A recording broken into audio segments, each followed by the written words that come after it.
ओम शांति। अदिति मुरली तारीख़ 8/10/2025। मिठा मिठा भावतारा चवंदा मीठे मीठे ॿार तव्हां हिन पाठशाला में आया आहियो स्वर्ग जे लाइ पासपोर्ट वठण लाइ। आत्म अभिमानी ठहो ऐं पंहिंजो नाम रजिस्टर में नोट करायो त स्वर्ग में अची वेंदो।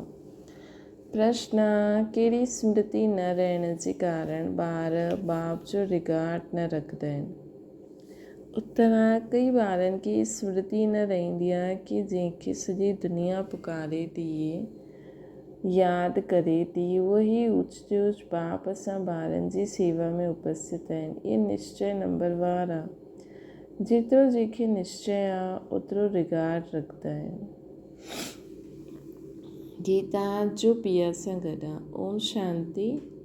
सभु ॿार ज्ञान सागर सां गॾु त आहिनि ई।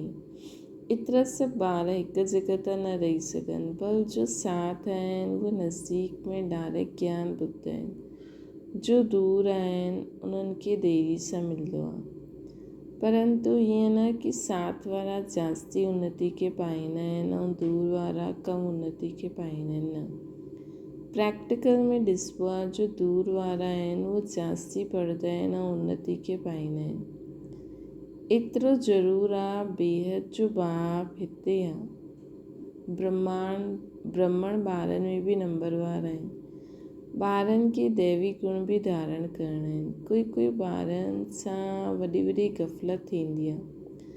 सम्झंदा बि आहिनि बेहद जो बाप जेके सॼी सृष्टि यादि कंदी आहे उहे असांजी सेवा में उपस्थित आहिनि। असांखे ऊच ठाहिण जो मार्ग ॿुधाईंदा आहिनि।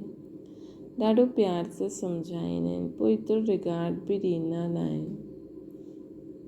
पोइ बि एॾो बाप खे एॾो रिगार्ड न ॾींदा आहिनि। बांदेलियूं केतिरी मार खाईंदियूं आहिनि, तड़पदियूं आहिनि, पोइ बि यादि में रही सुठो पद उठाए वठंदियूं आहिनि। पद बि ऊच ठही वेंदो आहे। बाबा सभिनि जे लाइ न चईंदा आहिनि। नंबरवार पुरुषार्थ अनुसार त आहिनि ई न। बाप ॿारनि खे सावधान कंदा आहिनि। सभु त हिकु जहिड़ा न थी सघंदा, न। बांदेलियूं आदि ॿाहिरि में रही करे बि ॾाढी कमाई कंदियूं आहिनि। इहे गीत त भक्ति मार्ग वारनि जो ठहियलु आहे। परंतु तव्हांजे लाइ अर्थ करणु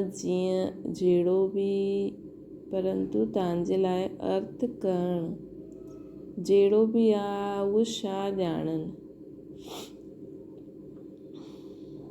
लेकिन तव्हांजे लाइ अर्थ वारो आहे। उहो छा ॼाणनि पीउ केरु आहे, जेके पीउ कंहिंजो पीउ आहे। आत्मा ख़ुदि त न ॼाणंदी आहे, न। बाप खे कीअं ॼाणे? त पंहिंजो आहे, न। जो त आहे त आत्मा, न। आत्मा ख़ुदि खे न ॼाणंदी त बाप खे कीअं ॼाणंदी? आहे त आत्मा आहे, न। मां छा आहियां, किथां खां आई आहियां, इहे बि पतो न आहे। इहे देह अभिमानी आहे, न। आत्म अभिमानी हिते कोई न आहे। अगरि आत्म अभिमानी ठहनि त आत्मा खे पंहिंजे बाप जो बि पतो हुजे। देह अभिमान थियण जे कारण न आत्मा खे न परम पिता परमात्मा खे ॼाणंदा आहिनि। हिते त तव्हां ॿारनि खे बाप सम्मुख सम्झाईंदा आहिनि। इहे बेहद जो स्कूल आहे। हिकु ई एम ऑब्जेक्ट आहे, स्वर्ग जी बादशाही प्राप्त करणु। स्वर्ग में बि ॾाढा पद आहिनि। कोई राजा रानी, कोई प्रजा। बाप चईंदा आहिनि मां आयो आहियां तव्हांखे वरी खां डबल सिरताज ठाहिणु। सभु त डबल सिरताज ठही न सघनि। जो सुठी रीति पढ़ंदा उहो पंहिंजे अंदर में सम्झंदा असां इहे ठही सघंदा आहियूं। सरेंडर बि आहियूं, निश्चय बि आहियूं। सभु सम्झंदा आहिनि। इन्हनि सां कोई अहिड़ो चीची कमु न थींदो आहे। कोई में ॾाढा अवगुण हूंदा आहिनि। उहे थोरी सम्झंदा कि असां कोई एतिरो ऊच पद पाईंदासीं। हिन करे पुरुषार्थ ई न कंदा आहिनि। बाप सां पुछनि कि मां इहे ठही सघंदो आहियां त बाबा झटि ॿुधाए ॾींदा। पंहिंजे खे ॾिसंदा त झटि सम्झंदा बराबरि मां ऊच पद न पाए सघंदो आहियां। लक्षण बि खपनि, न। सत्युग त्रेता में त अहिड़ी ॻाल्हियूं न थींदियूं। हुते आहे ई प्रारब्ध। बाद में जो राजा ई हूंदा आहिनि उहे बि प्रजा खे ॾाढो प्यारु कंदा आहिनि।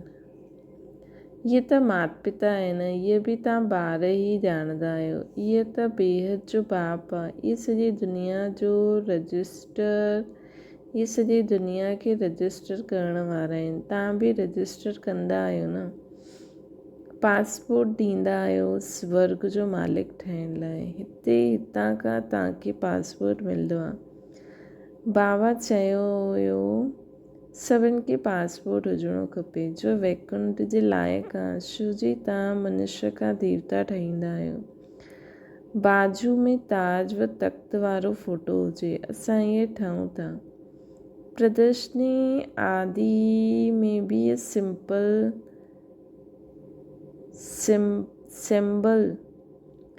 सैंपल रखिणो खपे। इहो आहे राजयोग। सम्झो बैरिस्टर ठाहींदा आहिनि त उहे हिकु तरफ़ ऑर्डिनरी ड्रेस में आहिनि, हिकु तरफ़ बैरिस्टर ड्रेस में आहिनि। वैसे हिकु तरफ़ साधारण, हिकु तरफ़ डबल सिरताज।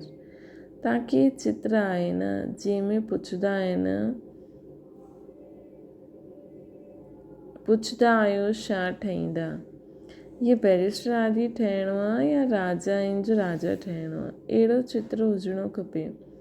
बैरिस्टर जज त हिते आहिनि न, तव्हांखे राजा आहिनि जो राजा नई दुनिया में ठहिणो आहे। एम ऑब्जेक्ट साम्हूं आहे न, असां इहा ठाहूं था। सम्झानी केतिरी सुठी आहे न। चित्र बि वॾा सुठा हुजनि, फुल साइज़। उहे बैरिस्टर ई पढ़ंदा आहिनि त योग बैरिस्टर सां आहे। बैरिस्टर ई ठहींदा आहिनि न, इन्हनि जो योग परमपिता परमात्मा सां आहे त डबल सिरताज ठहींदा आहिनि। हाणे बाप सम्झाईंदा आहिनि ॿारनि खे एक्ट में अचिणो खपे।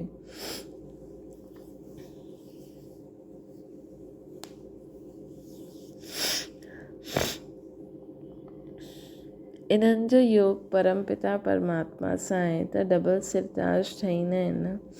हाणे बाप सम्झाईंदा आहिनि ॿारनि खे एक्ट में अचिणो खपे। लक्ष्मी नारायण जे चित्र ते सम्झाइणु ॾाढो सहज आहे। असां इहे ठहूं था त तव्हांजे लाइ ज़रूरु नई दुनिया खपे न। नर्क खां पोइ स्वर्ग आहे।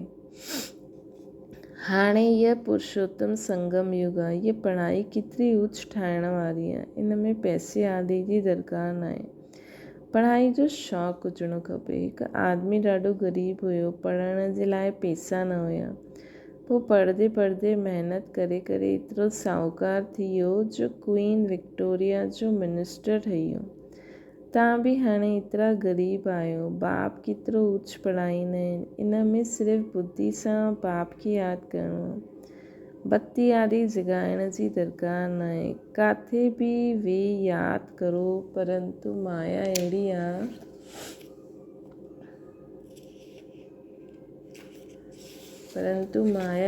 आहे जो बाप जी यादि ई भुलाए ॾींदी आहे। यादि में विघ्न पईंदा आहिनि। इहे त युद्ध आहे न। आत्मा पवित्र ठहींदी आहे बाप खे यादि करण सां। पढ़ाई में माया कुझु न कंदी आहे। पढ़ाई में यादि जो नशो ऊच आहे। पढ़ाई सां यादि जो नशो ऊच आहे। इन करे प्राचीन योग आयल आहे। योग ऐं ज्ञान चइबो आहे न। योग जे लाइ ज्ञान मिलंदो आहे। ईअं यादि करो। ऐं सृष्टि चक्र जो बि ज्ञान आहे। रचयिता रचना जे आदि मध्य अंत खे ॿियो कोई न ॼाणंदो आहे। भारत जो प्राचीन योग सिखलाईंदा आहिनि। प्राचीन त चइबो आहे नई दुनिया खे। उन्हनि खे पोइ लाखों वर्ष ॾेई छॾियो आहे। कल्प जी आयु बि अनेक प्रकार जी ॿुधाईंदा आहिनि। कोई छा चईंदा आहिनि, कोई छा चईंदा आहिनि। हिते तव्हांखे हिकु बाप पढ़ाईंदा आहिनि। तव्हां ॿाहिरि में बि वेंदा तव्हांखे चित्र मिलंदा। इहे त वापारी आहे न।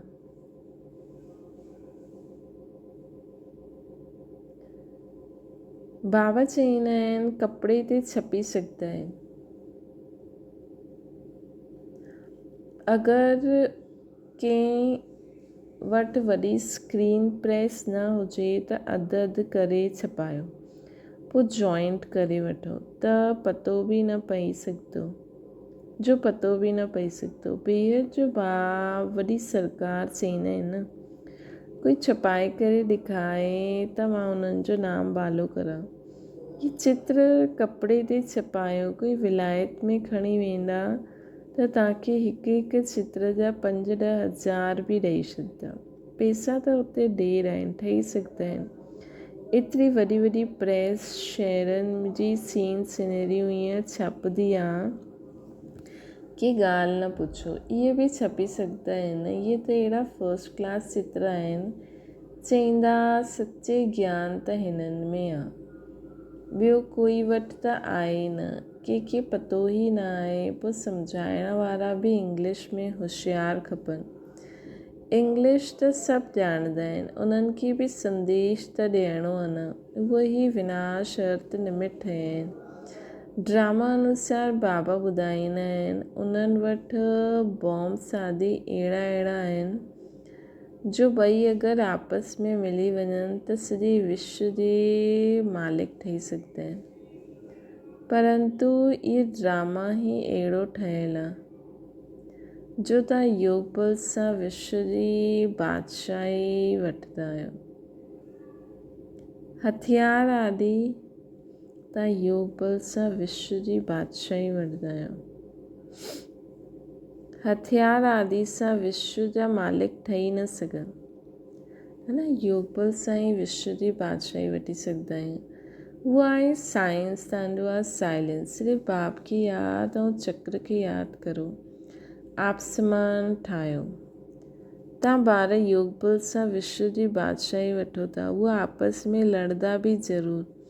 माखन विच में तव्हांखे मिलणो आहे। श्री कृष्ण जे मुख में माखन जो गोलो ॾेखारींदा आहिनि। चईंदा बि आहिनि ॿ आपस में लड़िया, विच में माखन, टियों खाई छॾियईं। इहे बि ईअं ई आहे, सॼे विश्व जी राजाई जो माखन तव्हांखे मिलंदो आहे त तव्हांखे केतिरी ख़ुशी रहणी खपे। वाह बाबा, तव्हांजी त कमाल आहे। नॉलेज त तव्हांजी आहे न, ॾाढी सुठी सम्झाणी आहे।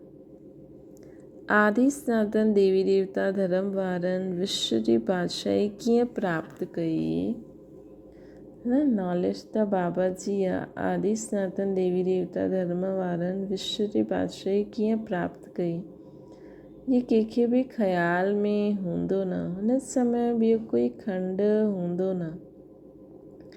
बाबा चईंदा आहिनि मां विश्व जो मालिक न ठहींदो आहियां, तव्हांखे ठाहींदो आहे। तव्हां पढ़ाई सां विश्व जा मालिक ठहींदा आहियो। मां परमात्मा आहियां ई अशरीरी।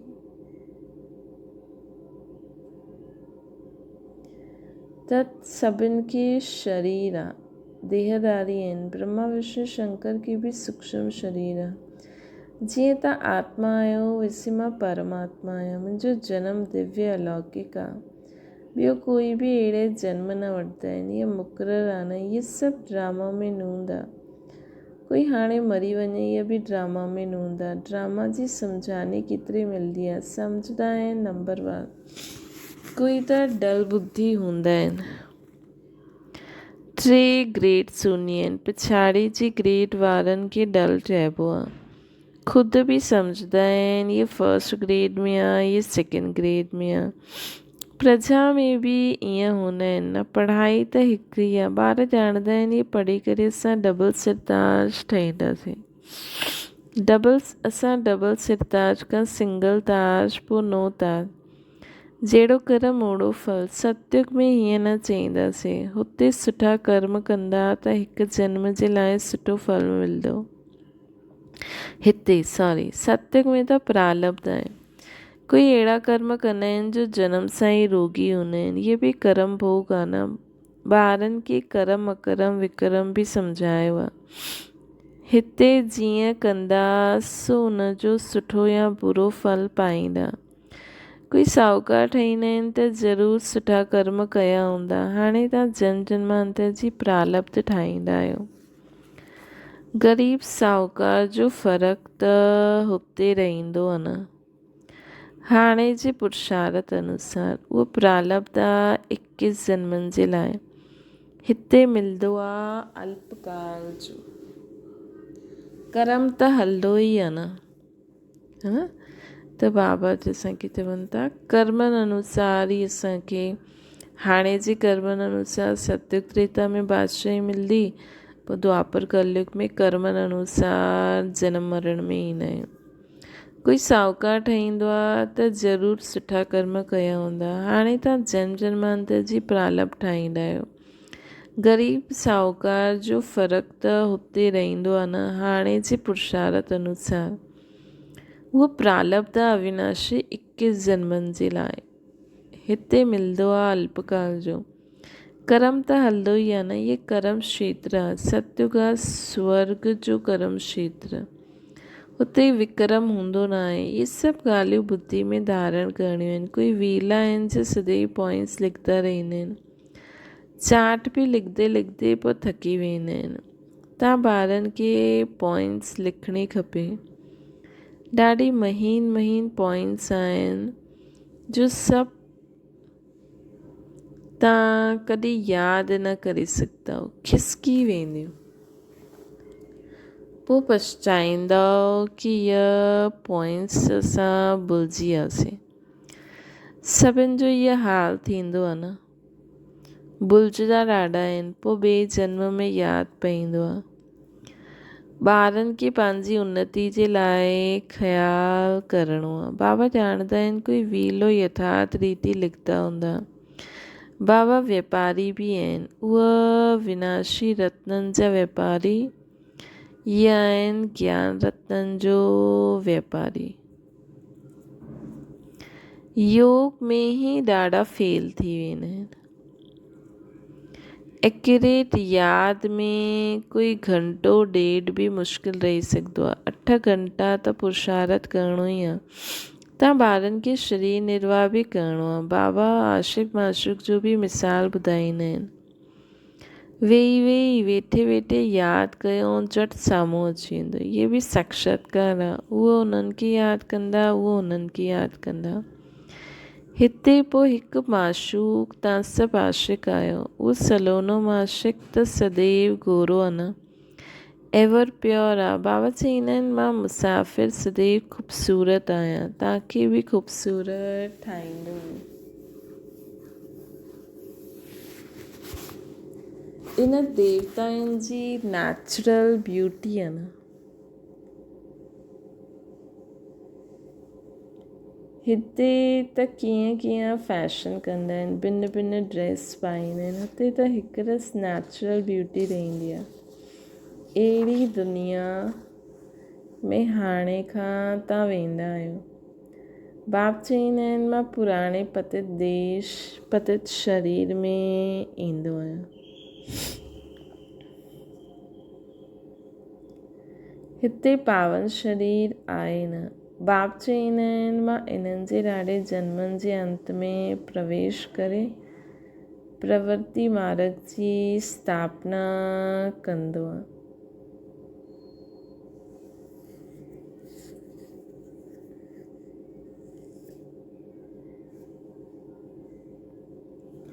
बाप चवंदा आहिनि मां इन्हनि जे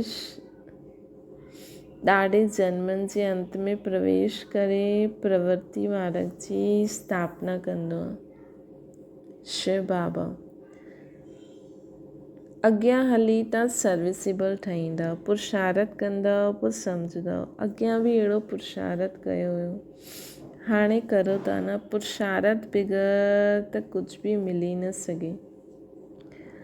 तव्हां ॼाणंदा असां नर सां नारायण ठहिण जो पुरुषार्थ था करो। नई दुनिया जी राजधानी हुई, हाणे न आहे। पोइ वरी थींदी। आयरन एज खां पोइ गोल्डन एज ज़रूरु थींदी। राजधानी स्थापना थियणी आहे। कल्प पहिरियों मुआफ़िक। छा मीठे मीठे सिकील ते ॿारनि प्रति माता पिता बाप दादा जो यादि प्यार ऐं गुड मॉर्निंग। रूहानी बाप जी सभिनि रूहानी ॿारनि खे नमस्ते। असांजी बि रूहानी माता पिता बाप दादा खे यादि प्यार गुड मॉर्निंग और नमस्ते। धारणा जे लाइ मुख्य सां सरेंडर सां गॾु गॾु निश्चय बुद्धि थियणो आहे। कोई बि छीछी कर्म न करिणो आहे। अंदर में कोई बि अवगुण न रहे, तॾहिं सुठो पद मिली सघंदो आहे। ॿियो आहे ज्ञान रतन जो वापारु करण लाइ बाबा जो सुठी पॉइंट्स ॿुधाईंदा आहिनि, उहा नोट करणी आहे। पोइ उन्हनि खे यादि करे ॿियनि खे ॿुधाइणो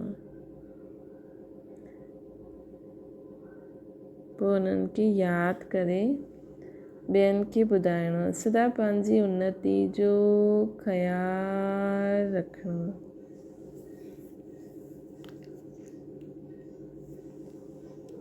उन्हनि खे नोट करिणो आहे। पोइ उन्हनि खे यादि करे ॿियनि खे बि ॿुधाइणो आहे। सदा पंहिंजी उन्नति जो ख़्यालु रखणो आहे। वरदाना बालक ऐं मालिकपन जी संतान द्वारा सर्व खज़ाननि सां संपन्न ठहो। जीअं बालकपन जो नशो सभिनि में आहे, ईअं बालक सो मालिक अर्थात बाप समान संपन्न स्थिति जो अनुभव करो। मालिकपन जी विशेषता आहे, जेतिरो ई मालिक ओतिरो ई विश्व सेवादारी जा संस्कार सदा इमर्ज रूप में रहनि। मालिकपन जो नशो ऐं विश्व सेवादारी जो नशो समान रूप में हुजे, तॾहिं चईंदासीं बाप समान। मालिकपन जो नशो विश्व जे सेवादारी जो है ना। बालक सु मालिक अर्थात बाप समान संपन्न स्थिति जो अनुभव करो। मालिकपन जी विशेषता है, जेतिरो मालिकपन ओतिरो विश्व सेवादारी, तॾहिं बाप समान चईंदासीं नशो रहे। बालक ऐं मालिक ॿई स्वरूप सदा प्रत्यक्ष कर्म में अचनि, तॾहिं बाप समान सर्व खज़ाननि सां संपन्न स्थिति जो अनुभव करे सघंदा। तॾहिं बाप समान जॾहिं बालक ऐं मालिकपन ॿिन्हिनि स्वरूप खे सदा प्रत्यक्ष कर्म में ईंदा ईअं, तॾहिं बाप समान सर्व खज़ाननि सां संपन्न स्थिति जो अनुभव कंदा। स्लोगन आहे, ज्ञान जे अखुट खज़ाननि जे अधिकारी ठहो त अधीनता समाप्त थी वेंदी। अव्यक्त इशारो, जीअं वाचा सेवा नेचुरल थी वई, ईअं मनसा सेवा बि साथ साथ ऐं नेचुरल हुजे। वाणी सां गॾु गॾु मनसा सेवा बि कंदा रहो त तव्हांजो बोल तव्हांखे ॻाल्हाइणु कमु पईंदो। ॻाल्हाइण में जो एनर्जी लॻाईंदा आहियो, उहो मनसा सेवा जे सहयोग कारण वाणी जी एनर्जी जमा थी वेंदी आहे। ऐं मनसा जी शक्तिशाली सेवा सफलता ज़्यादा अनुभव कराईंदी आहे। अच्छा, ओम शांति। बाबा की यादि करो।